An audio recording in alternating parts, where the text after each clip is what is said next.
Welcome to Kevin's Stories, COVID edition.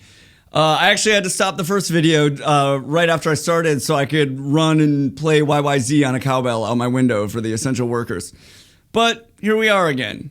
So I love this story because it involves people from different backgrounds and different walks of life and different races all coming together to mug me. And then also to save me, actually. So I never mention race in any of these videos because it doesn't matter. You know, like I get assaulted by, all the colors of the rainbow. And furthermore, there's about an equal proportion of shithead in every race, I think. Tell me a race and I will find you a roving gang of teenagers on the subway that will harass you. That's that race. Mark my fucking words.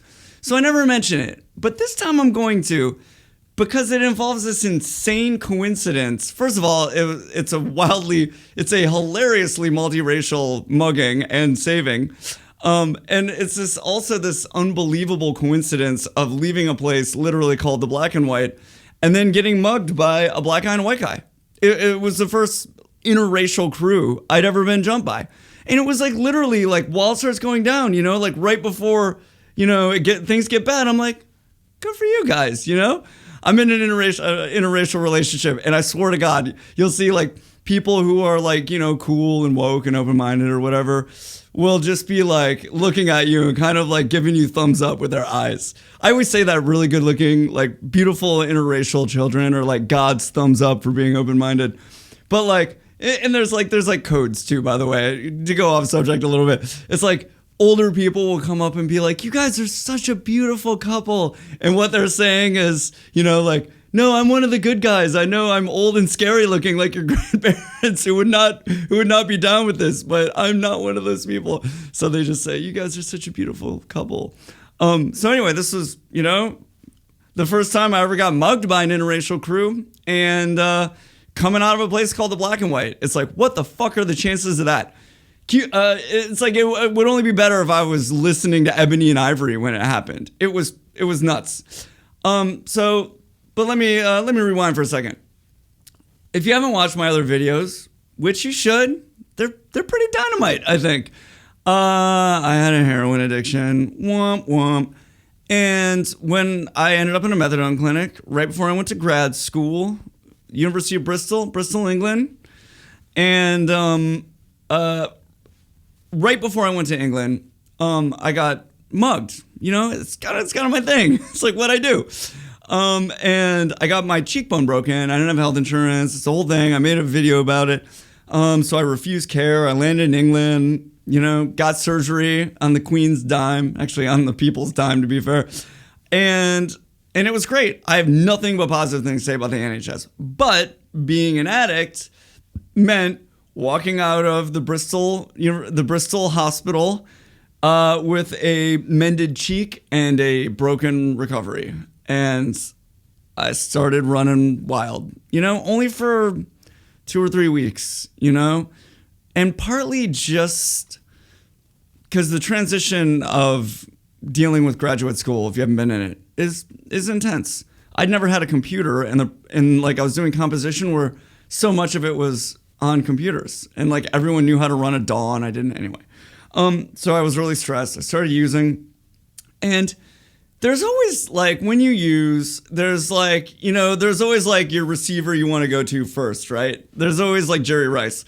And then there's like, the tight end where it's like if all the other receivers are covered, it's like, that's like you go and score there as a last resort, And that was this place, the Black and White. It was like Joe Biden. It was like, fuck, man, I guess if it's come to this, And it was called the Black and White because it was in St. Paul's, the bad part of St. Paul's. Not far from, down the road, but not super far from where I got assaulted by a football hooligan. You should watch that video. It's pretty funny. I also got saved by a complete stranger of another race. Just want to point that out. And so anyway, this place is the Black and White. It was called that. God knows if that was like the real name. Everyone called it that just because it was like this. It just had this huge board that was painted half black and half white. I mean, literally, it was like this board that there's no sign or anything. And it was just this giant wooden board that was like, 5 feet by 8 feet. Half of it was black, half of it was white. Like a really bad cuttlefish, or something. But anyway, it was this place where it was like a bar, ostensibly a pub, as you say in England, where you'd go inside and you had to order a drink. It was like an agreement. Like when the gangsters like took it over, they're like, hey, we're going to sell drugs in here, but we'll make sure everybody buys a Coke, So you go in, you like order a Coke, and then you go to like this, it looked like some shit out of like Menace to Society or like The Wire or something. It was like the metal security door, and you'd like do your thing through the door, It was very movie-like, the whole experience there. So anyway, I do that, times were tough. None of my usual receivers were out. And I leave, and it's like, I don't know how much drugs you guys have done. Like, I don't want to talk to you like you're stupid, but they put everything in it's very regional, to be fair, but a lot of places will put it in like a balloon that's then like tied back over itself again and like knotted off, and then they just have it all in their mouth. That's more of a West Coast thing in this country than an East Coast thing. If you're gonna do the tour. So it's in their mouth so they can swallow it if they get backed up by the cops, And when you first start dealing with that, it's like, so when I got to England, I'd seen this movie before, and I was like, oh, it's like the balloons. And early on, when you first get that, you're like, gross, I'm not putting this in my mouth. I don't know where the fuck that guy's been. Meanwhile, it's like you're the junkie, it's like you're the one who should be, that anyone should be worried about. But you're like, I'm not putting that in my mouth, gross. And but then you get hassled by the police a couple of times, and then you're like, fuck it, I'll get a cold, I don't care, as long as I don't have to go to county or something. So I in my mouth, out the door, down the street, and I see. And they were like a comedic duo. It was like this guy, this like 6'2", maybe. He was taller than me, and I'm 6 foot. Like long dread Rasta dude. And then this like ultra short, like white Irish dude, I knew he was Irish because of the interaction, to be fair. At that point, I would have assumed he was maybe British or English, but short, like 5'2", 5'3". And as they get close, the little guy like starts kind of like balling himself up, like peekaboo boxing style, like this, and starts to bend down. And, like I've said before, it's like, this isn't my first rodeo. At this point, especially, I'm like 7 muggings deep. So I feel it coming, Peter Parker, boom, Spidey sense. So I see it coming. And what was happening was the street we were on was, like I mentioned in the hooligan one, it's like it's not like super busy, but it's not deserted. There's a little bit of car traffic. So they were trying to get me off the street, right? So little man balls himself up and goes straight like Bilbo from Final Fight, like just charges me. I really hope these like JAMA game references are doing something for the Gen Xers out there. He balls himself up and charges me, and he's trying to knock me into this alley. And this is crazy because this is the only time I ever threw a straight up punch when I was getting mugged. There was another time, the second time ever I got jumped, which was also in Colombia, if you've seen that video about the first time, where I sort of hit a guy, but it was open-handed, and it was to shove him over this embankment that we were both sitting on so I could like run like hell, This was the only time I ever straight threw a punch. And it happened really quickly. But the guy, I actually was just, before I told the story, I was thinking about, I was like, man, I'm not sure I would even could do that today. Like, I feel like I would hesitate. And if you hesitate, you're not going to do it. It's like literally something you just have to do right there. It's like jumping off a cliff or something. You just do it, because if you think about it, you're not going to do it. And it was just like, this little man balls himself up, tries to like, bull me into the alley, but I just, right as I start to run, I hit this dude, right? With my left, I'm left-handed too. And I connected good, man. God, there's something fucking primal about punching someone in the face, especially when you're defending yourself. And it's sort of, because the minute you let it fly, it's like the scary, it's like pulling a gun on a lesser level, where it's like the minute you do that, that raises everything up. So the minute you let it fly, if it doesn't connect, like, holy shit, you're in trouble, you know? But it did, and I got a good piece of him, you know? And I did it right when I started to run. It was like literally, I took a step, trying to talk into the mic.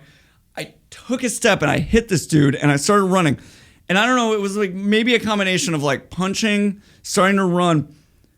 Maybe I would have been off balance either way, but the dread, literally like bully style, like 6th grade, he kicks my leg, like the back of, like my foot into the back of my other leg. So I just start like windmilling down the street, you know, like trying to get my feet underneath me. And as a result, like he caught me and I was like, oh my God, here comes the beating of a lifetime. And he pins me against the wall and little man catches up, you know, because I didn't drop him, you know. I connected good. Like I said, man, it's like, holy shit, it's a good feeling when you're in that situation, when you throw a punch and it lands, but it didn't take him to the ground. It knocked him back and he staggered a little because I kind of hit him up here, right? But, you know, it's like sometimes when you connect in the temple, that's it, you know, like someone's going to go down. But he didn't, and it hurt like hell too, my hand. But they caught me and I was like, here comes the beating of a lifetime. But it's like, man, they're drug addicts. They're already over it. They're not thinking about that. They're not thinking about revenge. They're like, they knew, because they fucking knew I had to have drugs on me because I came out of the black and white and no one's going there for any other reason. And so they pinned me against the wall and, you know, the dready guy just puts me in a headlock.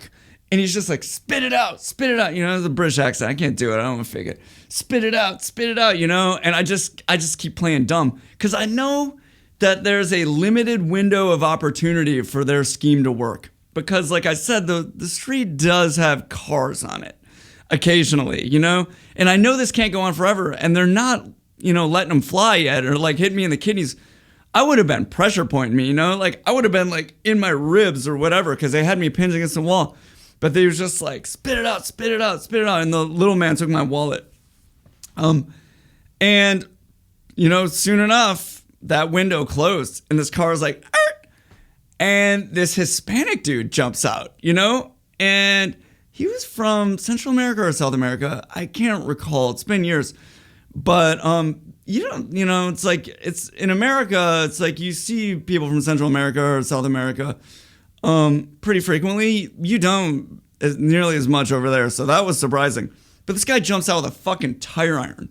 He like jumps out, he comes around the car with a tire iron, and here's what like guys like this do if they're like mugging you, whether you're a drug addict or not. In this case, I was, you know, or maybe a lucky guess, but they did see me come out of the black and white. They'll always tell Good Samaritans to try to like scare him away. They'll be like, he's a drug addict or he's got drugs on him. And, you know, true to form, they did that. But, you know, my man, he didn't give a shit. Like, and I really thank him for that. He still came at him with a tire iron and they ran. And then I immediately, I don't know if you've seen any of my other videos, I always advocate for hassle to get your wallet back because they'll usually at least throw it back with your ID to get rid of you. And having to get your ID again is a nightmare. So I started chasing little man and he threw my wallet back and I got it. And then the dude gave me a ride home. His name was Jose. I remember that. And the crazy thing, he was like with his wife or his girlfriend, you know? He like stops the car with his wife or his girlfriend and to save me, you know? And she's just like, she seemed like no big deal, you know? It's just Jose being Jose. Like she barely reacted to the situation. She didn't seem surprised at all.